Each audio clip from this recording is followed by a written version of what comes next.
Okay, good evening everybody. And welcome to the 2025 University Lecture.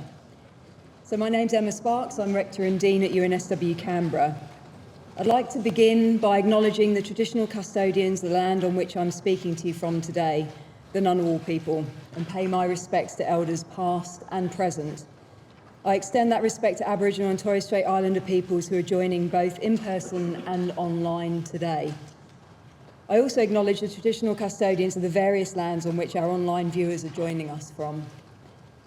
University Lecture is an event that UNSW Canberra has been holding since 1992, and over that time it's attracted a wide range of fascinating speakers. The lecture has always been incredibly popular amongst UNSW staff and students, and it's really great to see so many of you here tonight. Delivering this year's University Lecture is Captain Olivia Miley-Dyer. Olivia is a woman whose story exemplifies resilience, leadership, and the transformative power of having purpose in life. Olivia is a serving officer in the Australian Army, a former United Nations staffer, and a national level athlete. She also happened to be part of the UNSW Elite Athlete Programme and competed for UNSW in water polo and surfing. Born and raised in Sydney, Olivia has always been driven by a deep commitment to service and excellence, whether in sport, international diplomacy, or military leadership. Her journey has been anything but ordinary. In 2022, Olivia was diagnosed with thyroid cancer and later learned that it had spread to her lungs.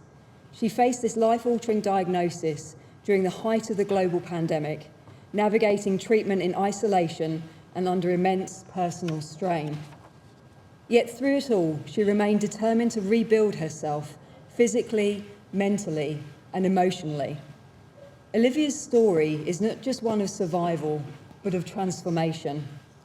She's returned to competitive sport through the Invictus Games, representing Team Australia in swimming, biathlon, sitting volleyball, and indoor rowing. Her motto, inspired by her captain Marvel Watch, is higher, further, faster, and it perfectly captures her spirit. She's also a passionate advocate for mental health, recovery, and the power of community. She may well hold some kind of record for the most Taylor Swift concerts attended in a single week. When Tay-Tay last visited Australia, she went to 4 within 7 days. Pretty hard to match that. Her reflections on resilience, identity, and rebuilding after trauma offer profound insights for all of us, whether we're students, educators, leaders, or simply fellow humans navigating life's challenges. Please join me in warmly welcoming Captain Olivia Miley-Dyer to the stage to deliver this year's University Lecture.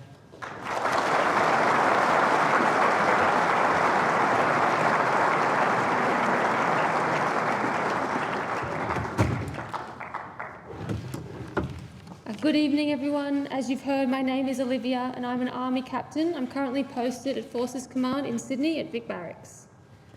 I was lucky enough to represent Australia earlier this year at the Invictus Games in Canada, where I won a gold, silver and bronze medal, as you have heard.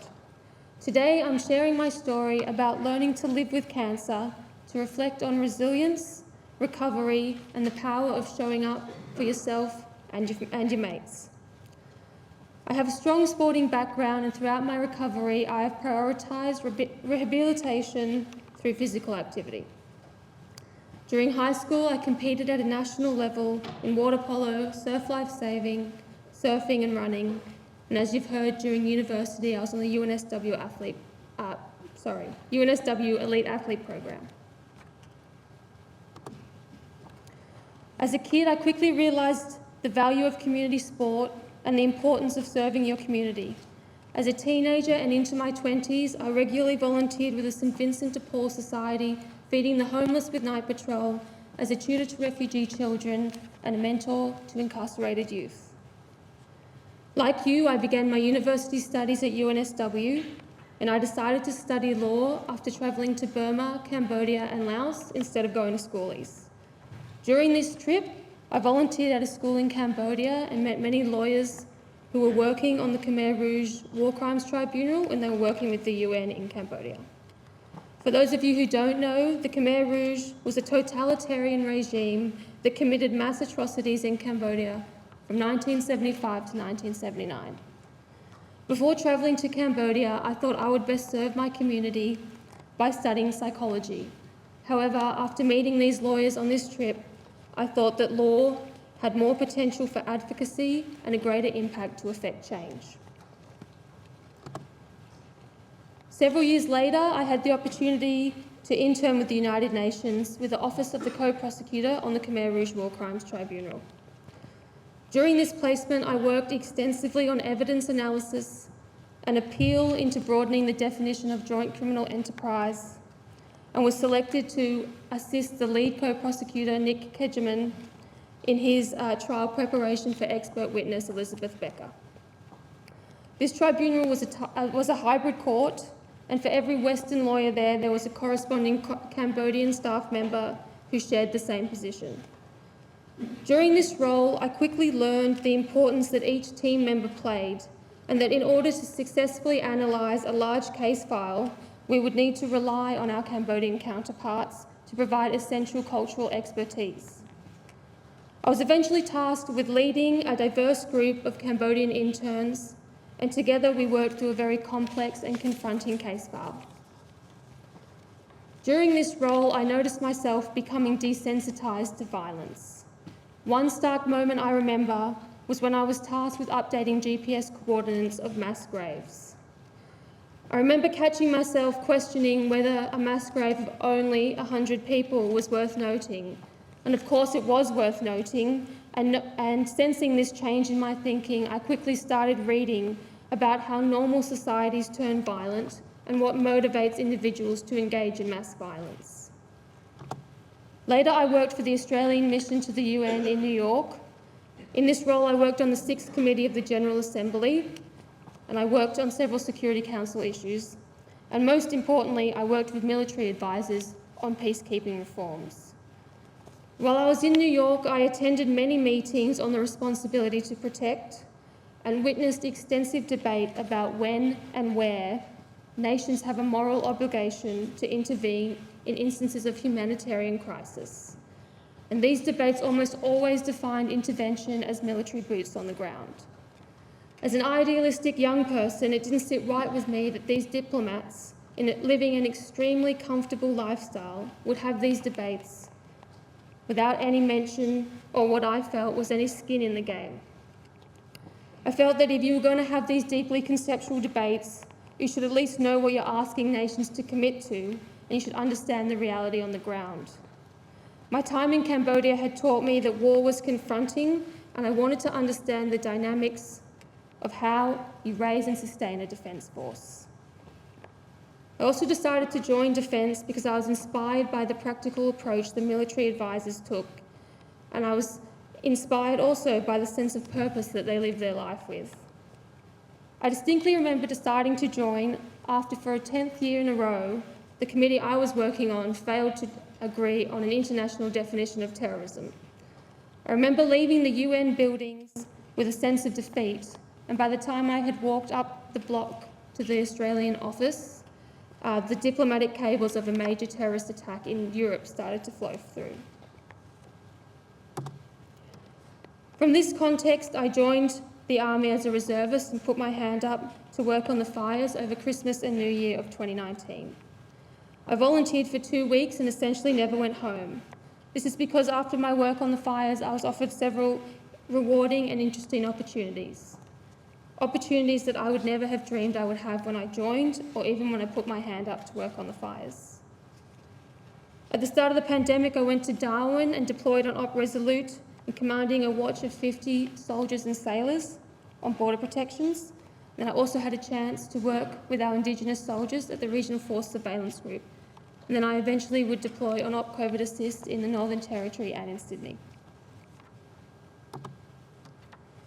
In January of 2022, I was tired, but I felt good with where my life was headed, and I was proud of what I had achieved in service of the Australian community during times of crisis over the last few years.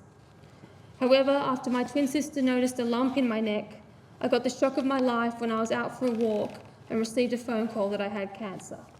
I eventually was given an advanced thyroid cancer diagnosis and underwent a 9-hour neck dissection, which required all the nerves and muscles from one side of my neck to the other to be cut and my lymph nodes removed. I spent a significant amount of time in hospital and in ICU during this period. After a short recovery, I then started a round of systemic radiation. This required me to be locked in a hospital radiation isolation room, which only had a small window for the hospital staff to peer through to check on me, and I had to communicate via a phone. This radiation also required a series of infusions that made me extremely sick and were very traumatic, not only for myself, but for my family to witness. At this time, I was told that the cancer had not spread further than my neck. I was ecstatic. I thought that this meant the end of my cancer journey and that I would be able to move on relatively unscathed with my life. However, like so many cancer patients before and after me, this elation quickly turned to bitter disappointment when a few weeks later I was told that the tumour board had re-evaluated my scans and it was possible that it had in fact spread to my lungs and lymph nodes in my chest. I was told to live as normally as possible and to wait and see how my body responded to these first rounds of treatment. With this knowledge, I returned to work full-time in the office during a period that coincided with a spike in COVID cases and was confronted with the daunting task of having 6 months to best prepare my body for whatever worst-case scenario may lay ahead, all while feeling terrible and trying to recover from having my neck sliced open and body pumped with poison. I also was terrified of catching COVID while immunocompromised. Given the difficulties I faced, I turned to what I love most, sport. I completed a return to run program with the Army, and I started seeing an oncology physio who provided me with hydrotherapy sessions and strength training. During this period, I was also conducting 3-month tests. I froze my eggs, and I underwent a medication withdrawal period to ensure that my next scans were the most productive. At this point, I felt completely betrayed by my body and was initially extremely angry when I returned to running because I was so much slower than my pre-cancer self. I felt it was extremely unfair that I had to relearn to swim and run, and I felt that every time I'd take 3 steps forward, I'd take 10 steps backwards. I had a hard time accepting my new normal, and I had to learn to stop comparing myself to my pre-cancer levels of fitness and to re-find joy in training. As was mentioned, I wear a Captain Marvel watch that says higher, further, faster. I wear this to remind myself that I need to redefine what success looks like and need to stop comparing myself to others. I loved comic books growing up, and I leaned into these characters because, like me, they have a strong sense of self, then they go through trauma and change, and they have to rebuild themselves. And that is the process that I'm currently in. And it is something that you will likely have to do several times throughout your military careers, as officers fulfill a variety of roles, and we need to be adaptable and flexible. In order to find success for my next scans, I had to compartmentalize the stress of my situation, and I started working towards short-term, achievable goals. I had to put my fears aside and focus what I actually had control of. I had to own my recovery, and I had to put in the work myself, because no one could do it for me, and although my doctors, physios, and family were doing everything to help me, at the end of the day, I had to be the one that wanted to get better, and I had to be the one to drag myself out each morning and go training even when I didn't want to because I was in pain and tired. These long periods of wait to see were also extremely mentally draining. I found that training was my safety blanket, and as I worked on my strength, it allowed me to feel like I was actively contributing to my own survival, rather than relying on my medical team. Despite all that my doctors had told me, I went into my next round of scans truly confident that I would get the all clear. One of my favourite quotes by Nelson Mandela is that you cannot truly prepare for something while secretly thinking it will not happen. And that was exactly me at that moment. I got the second shock of my life when I was told that my scans had confirmed that it had spread to my lungs and chest. and I went back into hospital the next day for another round of treatment, another round in a radiation isolation room. However, this time I went in with a better mindset. I had learnt from my mistakes and had a sense of calm, knowing I had done all I could to set myself up for success. A few days after leaving hospital, I tested positive for COVID for the first time. This was extremely stressful as I was concerned about how my lungs would cope with the double whammy of radiation and COVID at the same time. Again, I felt like the rug had been pulled from beneath my feet and that the worst case scenario had moved even further to the right in ways I had never imagined. Again, I had to adapt and re-examine my cancer journey as something more long-term. In the days of panic that followed my positive test, I quickly realised that when faced with the worst case scenario, the only thing that brought me comfort was the knowledge that I had made every decision to give myself the best chance and give my body the best chance of recovering. Suddenly I found myself grateful for every extra running session I had ever done and all the times that my coaches and PTIs had pushed me to be better. I applied for the Invictus Games just as I was coming to terms with the fact that I would never get that tick in the cancer-free box, that I had to learn to live with cancer, and that I would be carrying the fear of resurgence and growth for the rest of my life. The Invictus Games were started by Prince Harry in 2014 to support the recovery and rehabilitation of sick, wounded, and injured serving and ex-serving members. Invictus means unconquered in Latin, and it was made famous by a poem by William Ernest Henley of the same name. Nelson Mandela was often quoted the last two lines, which is, I am the master of my fate, I am the captain of my soul. Team Australia was made up of 30 current and former serving members, and together we competed against 22 other nations in Whistler and Vancouver in Canada. At the Games, I won Australia's first medal, which was a gold in the Nordic skiing. To win Australia's first medal at the Games, and for it to be a gold in a snow sport, was indicative of our team spirit and the determination to succeed when the odds were against us. I grew up by the beach and I had never skied before joining Invictus. My family and I were completely shocked when I won, as they'd never even seen me ski before, because I'd only done it twice before the Games. In order to achieve success, I relied heavily on my running background, and I'm sure if you ask my coach, he would tell you my technique leaves much for improvement.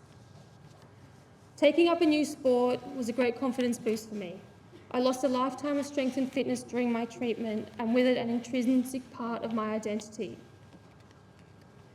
Knowing I could take up a new sport, try new things, and perform at a high level for the first time since my treatment was a huge mental and physical victory for me. I also competed in the swimming, and as you've heard, the seated volleyball and indoor rowing. As you've also heard, I'm a big Taylor Swift fan. You can see the bracelets that I made up there on the screen. I made around 200 friendship bracelets that I took with me to the Games, and I handed them out to everyone from around the world, and on them they had the Invictus motto, I am. Some famous recipients of my bracelets included Prince Harry and Meghan, and Chris Martin from Coldplay, who also gave me his badge off his shirt that said love on it. Competing alongside people from all around the world and to see what they had overcome to get there was incredibly inspiring. It made me realise that human resilience and determination is shared across cultures and borders. My experience at the Games continues to motivate me to keep going and to never give up. Invictus Australia is a community organisation that caters for everyone in the defence community and their families. It is much more than just the Games, and they have a variety of wellness initiatives across the whole of Australia. To me, resilience is the ability to go through a shock and bounce back to your original self. It is something that we can develop and that we need to practice and keep working on. When I was first diagnosed, I saw myself as resilient. I saw my cancer journey as a short-term detour that I would overcome and return to how I was. However, as my cancer journey continued over the years, I've come to see myself as anti-fragile instead. To me, being anti-fragile is to go through a shock that breaks you, and instead of coming back the same, you rebuild and come back stronger and grow in the face of stress. I found this mindset has helped me to focus on how I can grow from life's challenges, rather than focus on what I've lost and constantly trying to recapture the past.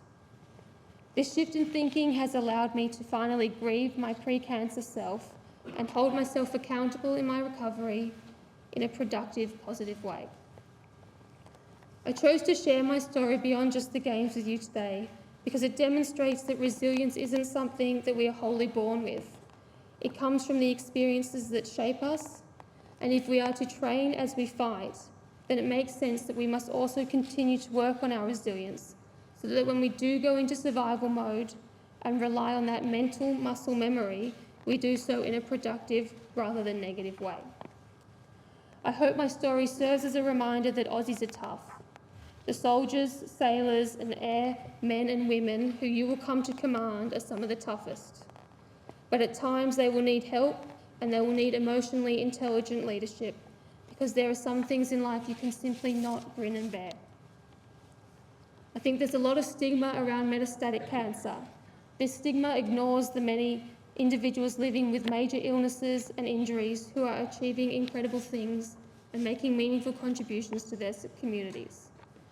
I believe my achievements in endurance sports, such as Nordic skiing, notoriously one of the most demanding sports, have proven to myself and others that we are not defined by our challenges. And although we sometimes break, this provides us with an opportunity to rebuild stronger than ever. My story is uncomfortable for many people because I am living proof that fit, young people get cancer. And what I always tell people is life isn't fair, and you can do everything right, but bad things still do happen to good people.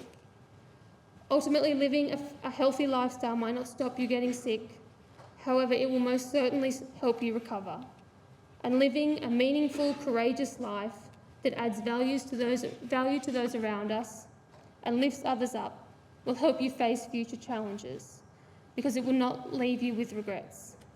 You won't waste time thinking of all the things you wish you had done or the opportunities you wished you had the courage to seize. Throughout your training, you will hear the phrase, "No plan survives H hour." Time and time again, you will feel that you have done everything right, accounted for every variable, and still things will go wrong. These will result in feelings of disappointment, but I know that you will graduate here with the confidence and sense of self to pick yourself up and learn from failure. Throughout my illness, I have found that life does not wait for you. It continues on without you, and I have had to put in a lot of effort to catch up, often feeling like a duck on water, appearing calm on the surface but frantic below. While I hope you never truly come to understand all aspects of my story, you will undoubtedly face challenges throughout your military career that will make you lose confidence and feel overwhelmed by the task at hand. I hope my story serves as a reminder that you have received the world's best training and are well equipped to face life's inescapable challenges. We live in a rapidly changing, complex and highly competitive world. You will hold command in a time when Australia will require resilient, adaptable and intelligent leaders. In my role at Forces Command, I have seen firsthand how many defence members are working tirelessly to ensure you receive the best training and are set up for success. All they ask is that you apply yourself in return. Each of us have our own unique skill sets that should be celebrated and fostered. Throughout your career, you will find yourself in diverse team environments, and these teams will excel when each team member's strengths are utilised in support of a common purpose. My sense of service has evolved over the years, but my motivation to help others has remained the same. Throughout my illness, I've had to confront my own mortality and considered what would have happened if I had the same advanced diagnosis, but with a more aggressive type of cancer. I've had to examine my life and think through what I am most proud of and what I wish I had done differently. When I look back at my training, I hope I remembered the importance of diversity of thought and skills. And while I'm sure I fell short at times, I hope that I respected the different life experiences that led my classmates with me and respected their shared desire to serve our nation. I've had the privilege of commanding many different soldiers and sailors with different personalities, from different corps and with different skill sets. At no point did I ever look at my subordinates and think that one skill set or personality type was more important than the others. They were all integral to the team's success. In hindsight, I hope I extended this awareness to my fellow officers and never undervalued them for not fitting a narrow skill set assessed during training. Every single one of you will achieve incredible things through a wide variety of command positions, and I, for one, look forward to serving beside you. Thank you and good luck in your journeys.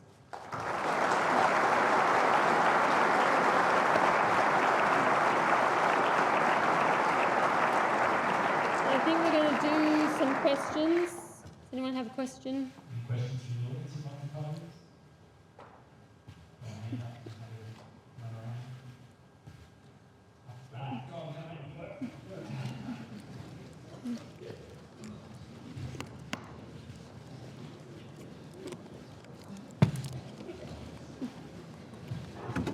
Man, I'll spend Lewis 22 Division. Thanks so much for your story. I'm really interested to know, in those moments where you felt feared, how did you push through that, and what advice did you have to us TOs when we encounter experiences that make us fearful?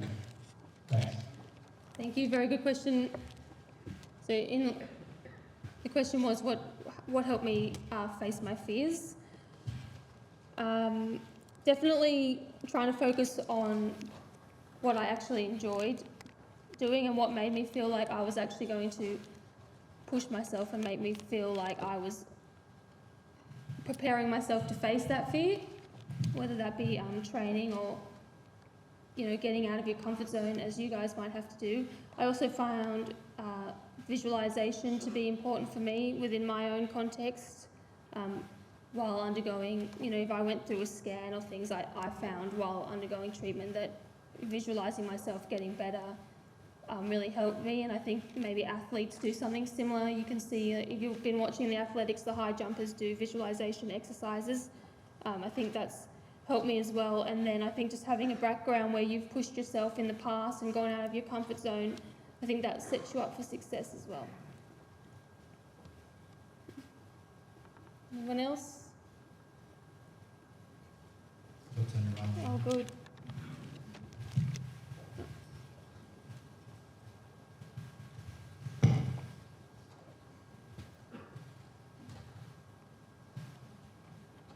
Man, Oscar at Winch, Bravo Squadron 6th Division. As officers who are going to be in charge of subordinates in the future, you said that when they are in times of distress, we'll have to help them out. Do you have any tips of how to effectively be there for your subordinates when they are going through such difficult times? Well, I think it's important as a baseline to know your subordinates, whether they're going through a hard time or not. I think that helps you identify and maybe address that, because they might not tell you. This might be something that you need to actually pick up on yourself.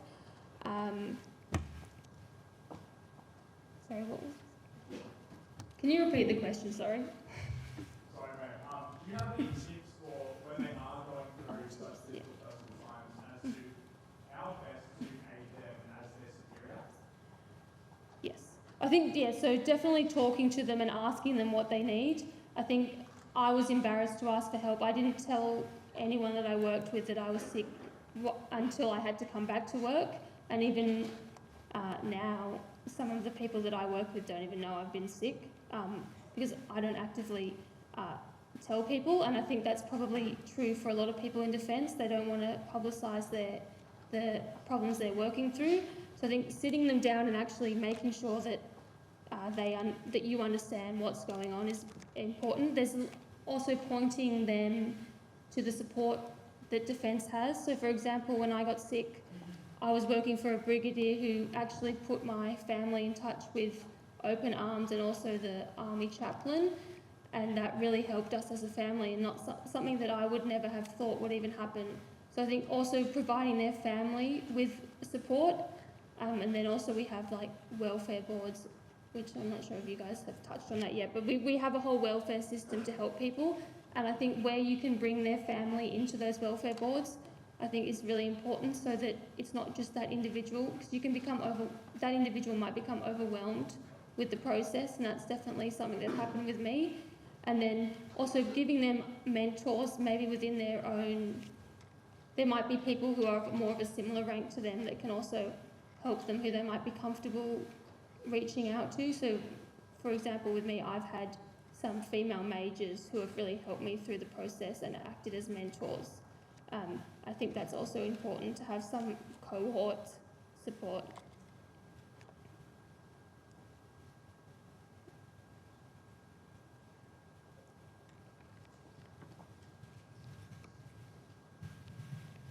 G'day, man. Lieutenant Wall, 5 Division Bravo Squadron. When you were in isolation and dealing with not being able to use normal coping mechanisms of physical fitness and your support networks have been isolated from you, how did you, display that fortitude and push through that when that had been stripped away? Well, I did listen to a lot of Taylor's. I listened to a lot of music. I did find that Taylor brought me calm, and I read a lot. I took a Kindle into my radio isolation room, and I just kind of read to escape. I think it's definitely you've got to.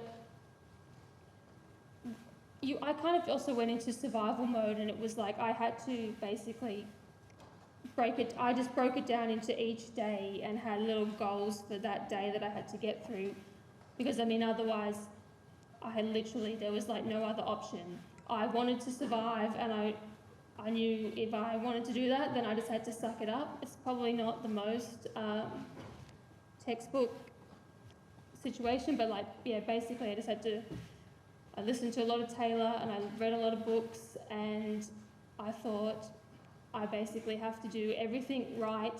Like if the doctors told me, you got to do X, Y, Z, I did X, Y, Z to the T, because I was like, I want to get out of this hospital as soon as possible. And I remember when I was in ICU, I was really sick, so I was a bit out of it, but I just kept asking the nurse what the time was, and I think I was really annoying her, and I think it was because I just thought, I just got to get through this period, so I think I just really broke it down into shorter time frames and tried to give myself a task or some form of escapism for that period. But it was an embarrassing time for me. I had to rely on nurses, and it was not something that I wanted to do. I didn't want to ask for help, and I just really wanted to get out of there as soon as possible. So I just broke it down into shorter time periods and tried to really follow doctor's orders and just suck it up and listen to Taylor.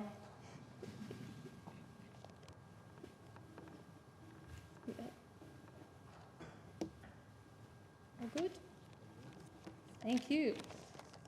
Olivia,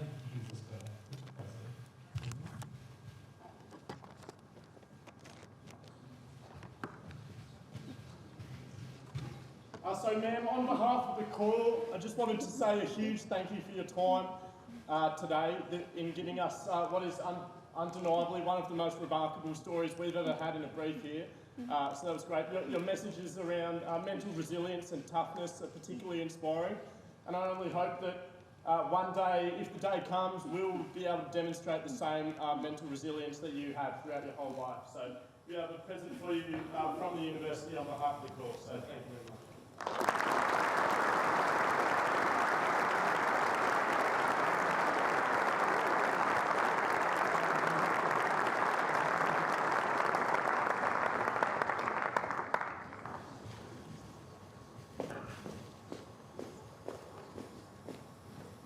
Thank you everyone for joining us tonight. That concludes this evening's event, and we wish you all the best. I know there's a couple of events happening straight after this, so we'll release you guys early to make your way to those. So thank you for your time, really appreciate it.